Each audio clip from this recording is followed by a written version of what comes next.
Hello everyone, Charles Watts here, the Arsenal correspondent at Goal, joining you on a miserable, wet and gloomy Saturday out there in the UK, certainly in and around London. Anyway, I hope you are all well and enjoying the start to your weekend. Arsenal in action tomorrow against Nottingham Forest as they get their FA Cup campaign, hopefully, fingers crossed, off to a winning start and do a lot better than they did last time they visited the City Ground, which 4 years ago yesterday.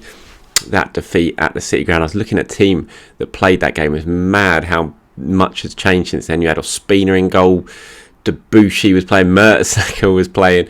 It was Jeff Rennie-Adelaide was on the bench, which is just mad, the changes that have taken place in those 4 years. And that was a pretty miserable day at the City Ground. And you hope that this one is going to be very, very different. I will talk about that game at the end of this video, look at some of the potential players who might be involved in that one. It's really difficult to predict, though, I have to say.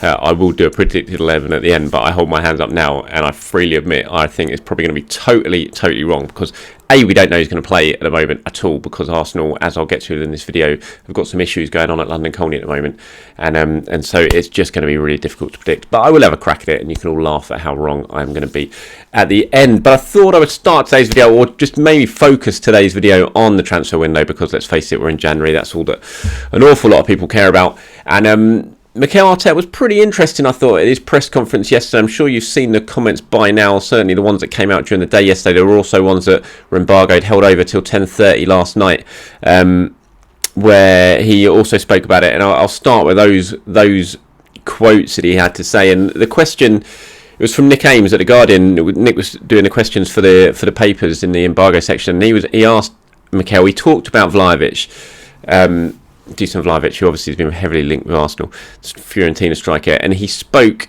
to Mikel about Vlahovic, but rather than actually, asking directly about Vlahovic, because Arteta wouldn't have answered because he's not Arsenal's player and he never answers. He said, would Arsenal be interested in this window in pulling off a deal of the type that it would take to sign a Vlahovic? So basically, would Arsenal be willing to spend really big money this window if the right opportunity arose for the player?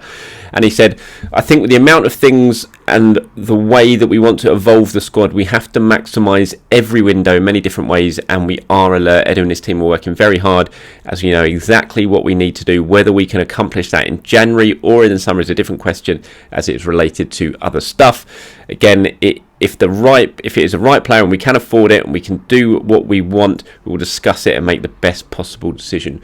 We are open. I thought that was pretty, for Mikel, that is pretty open in terms of talking about transfers. He's normally a really closed book. He doesn't give anything away. He doesn't like to discuss transfers, but I thought that was quite, he was being quite forefront there when he was talking about it, which I thought was pretty interesting. Obviously, he wasn't talking about a specific player or anything like that. But you certainly get the impression from that. Maybe it was a message from Mikel to Edu and the board. Look, we've given ourselves a good chance at the top four here. If we got a chance of signing someone that we want this window, let's take it. Let's not wait until the summer. Whether there is a bit of that in it, maybe there is, maybe there's not. But I certainly thought it was, it was a bit of a message in one way, really, from Mikel, to try and show people that Arsenal, again, just as they did in the summer, mean business in the transfer market. Vlahovic is obviously the player that everyone's talking about at the moment. David Ornstein over at The Athletic wrote a piece yesterday in one of his things online, saying Arsenal are interested in Vlahovic. I mean, I still haven't had it that confirmed at all. Previously, speaking of club sources, they've always sort of distanced themselves from the Vlahovic stuff. But there's no what's the phrase? There's no smoke without fire, and it seems to be certainly over in Italy. He's been linked very, very heavily, and now it is beginning to be reported over here. Like I said, David, when David Ornstein speaks, you tend to listen, because David, we all know, is very, very clued up and has fantastic concepts across football. So it's certainly one to keep an eye on, obviously, and it seems that things are potentially bubbling away in the background. But again, it's a difficult one for me, because I just can't confirm it, because it's not been something that I've ever had told to me by anyone that I totally trust, that there's Arsenal are very, very much in for Vlahovic. So I don't know. I don't know. It's certainly one to keep an eye on. And if I do find out anymore, then obviously I will discuss it further. But I still thought it was very, very interesting comments, because Vlahovic, if Arsenal do go for him this window, it's going to cost a lot of money. We know his situation. He's out of contract in 18 months' time. Fiorentina, if they want to get as much money as they can for him, they're probably going to have to sell him this window, because if he gets to the summer, then he's only got 1 year left, and he's already made it clear to them that he's not going to be signing a new deal, so his value is just going to be going one way at the moment. So ideally for them, they could sell him now, but they've given themselves a chance of Champions League football, similar to Arsenal, with the way they've started the season, and mainly that is because of the goals that Vlahovic has scored. So if they sell him now in January, take him out the team, then they could well end up missing out on Champions League football, and that could be worth 30, 40, 50 million pounds to them next season, just through qualifying for that tournament. So it's a big decision for them to make. It still feels like, and I've always said this, it feels like that or any striker deal is going to be very, very difficult to do in January, just because of the money involved, because of all the other things. Like Arteta says here, whether we can accomplish that in January or in the summer is a different question, as it is related to other stuff, and it's so many things have to fall into place to get a big transfer of that nature done in January. And so I always feel like that's a really difficult one. It's going to be a really difficult one to achieve, to really sign the striker you want, whether it be Vlahovic, whether it be other players at Arsenal like that I've spoken about before, Jonathan David, Dominic Calvert-Lewin, those sort of players, and Isaac over at Sociedad. It's just like how it's so difficult to sign those players in January. It's very much one for the summer. So it'll be interesting, but I thought those comments from Mikel certainly made you think, well, they might do something. They might really push the boat out and try and get this one done. So it's one to keep an eye on. Whether it be Vlahovic, whether it be anyone else, we'll have to wait and see. But it's certainly an interesting one with the striker situation at Arsenal, because of the fact that Nketiah might end up going. Balogun's going to go on loan, very, very likely, to Middlesbrough. Aubameyang, we just don't know what's going to happen with him when he comes back from AFCON. And it just basically leaves Arsenal relying on Alexander Lacazette at the moment, and that is not ideal for the second half of the season in the Premier League when you're still trying to win cup competitions as well. So it's going to be intriguing. Maybe it's going to be a bit more of an interest in January than I thought, because I have to admit, about 2 weeks ago, I thought I didn't really have much expectation of Arsenal doing much from people that I've been speaking to. But Mikel's not really mincing his words there, and he's certainly raised a lot of people's expectations that Arsenal may well dip into the market pretty heavily in the window if the opportunity arrives.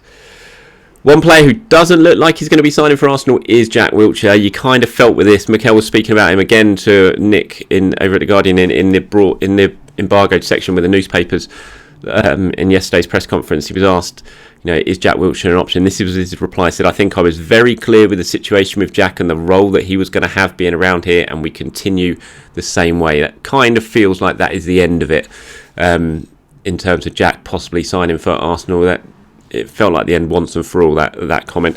Hopefully he can go out and find himself a new club somewhere else. He's still at the club now. He's still training. He's been training this week, still working when he can with the youth players, and it's been really beneficial to have him around, no doubt about that, and he's impressed a lot of people. But it doesn't feel like that sort of romantic return for Jack is going to happen. It's always very, very unlikely, obviously, but the longer he was here, the more you started to think, you never know. But you kind of felt like Arteta yesterday finally sort of closed any lingering hope, maybe, for you Jack Wilshere fans out there, of that happening. One player who's certainly going to leave, Ainsley Maitland-Niles. We know that. He's already in Italy at the moment. Hasn't yet been fully confirmed by both clubs, but I think Roma have actually registered him already with Serie A. He'll be playing there till the end of the season under Jose Mourinho. Really interesting move for him. One that absolutely leaves Arsenal light in the midfield department.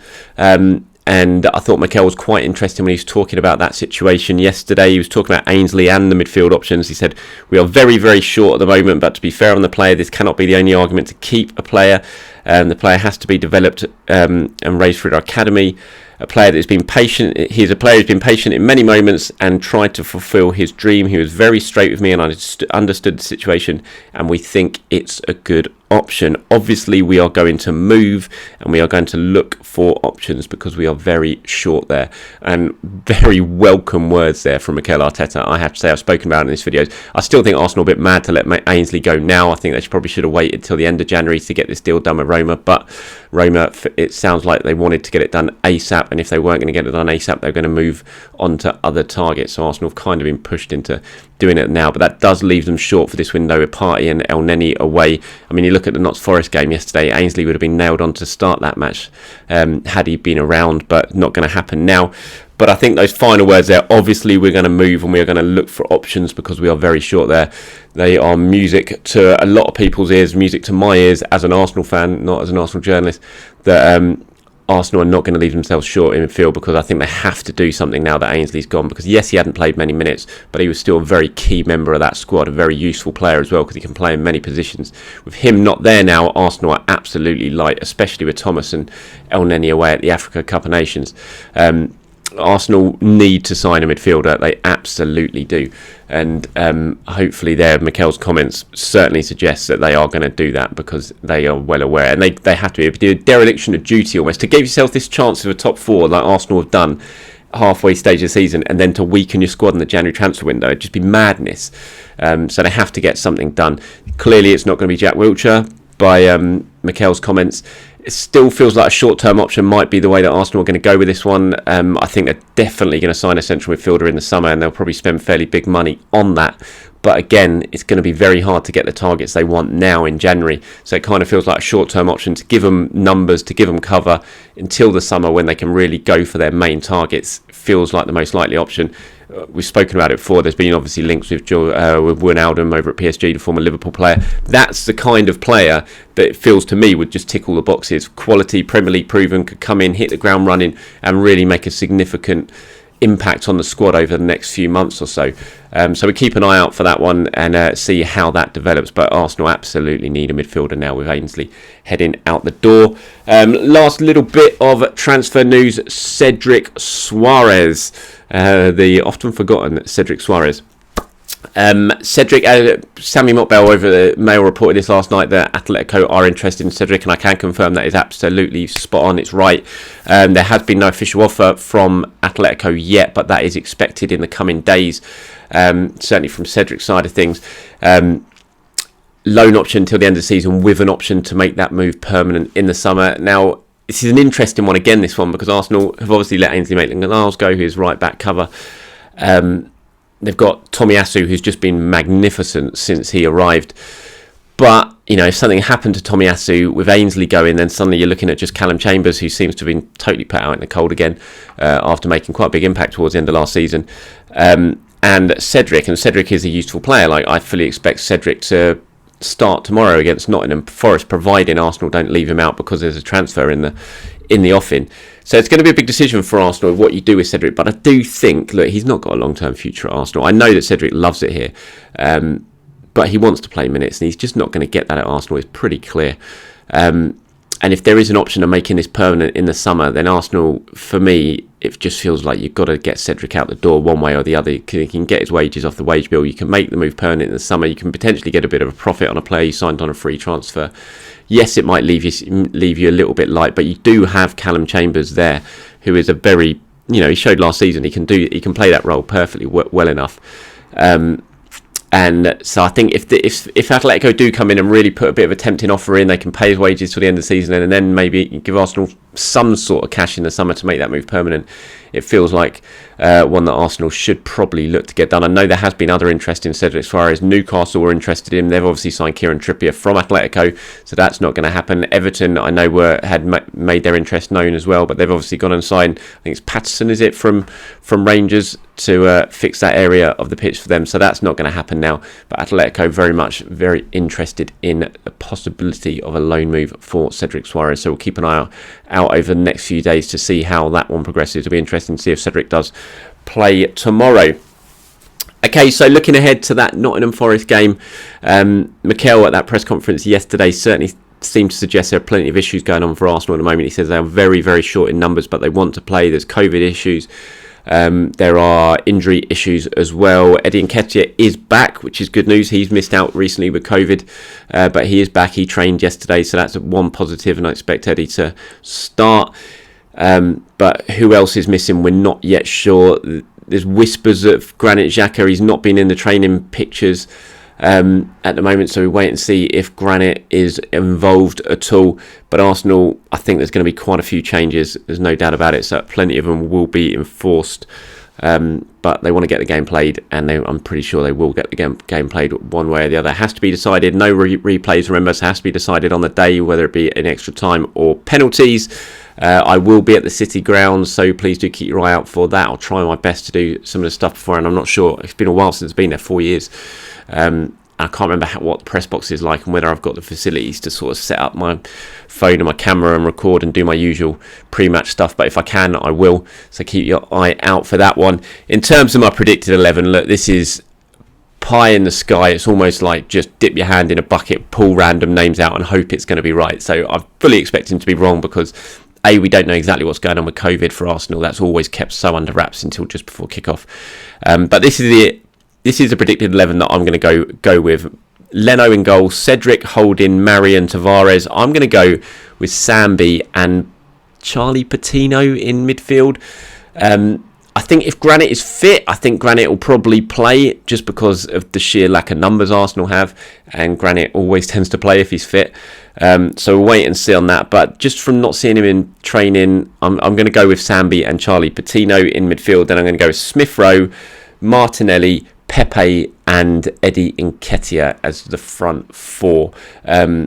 I mean, there's question marks over a few of those. Cedric, if there is a transfer only off him, will he play? Pablo Mari, he's another player who's very, very available this month, could well be leaving. Will Arsenal decide not to play him because they don't want to risk a transfer?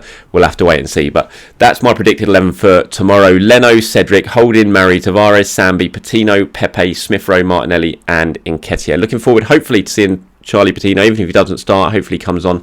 Looks like Salah from the 23s is going to be involved as well. Both of those two players weren't involved for the 23s in their game yesterday. Amari Hutchinson was, but he came off at half time, interestingly enough, yesterday. Whether that means he might be involved in Nottingham Forest, we'll have to wait and see. But he's a very, very young, talented winger and exciting winger as well, who Arsenal have a lot of hope for. So interesting to see if he joins the likes of Charlie Patino and Salah as well in that from the youth team. All right, everyone, thank you very much for watching. Appreciate your time. As always, have a very good Saturday if you can, if you're over here in the UK, because it is horrible out there.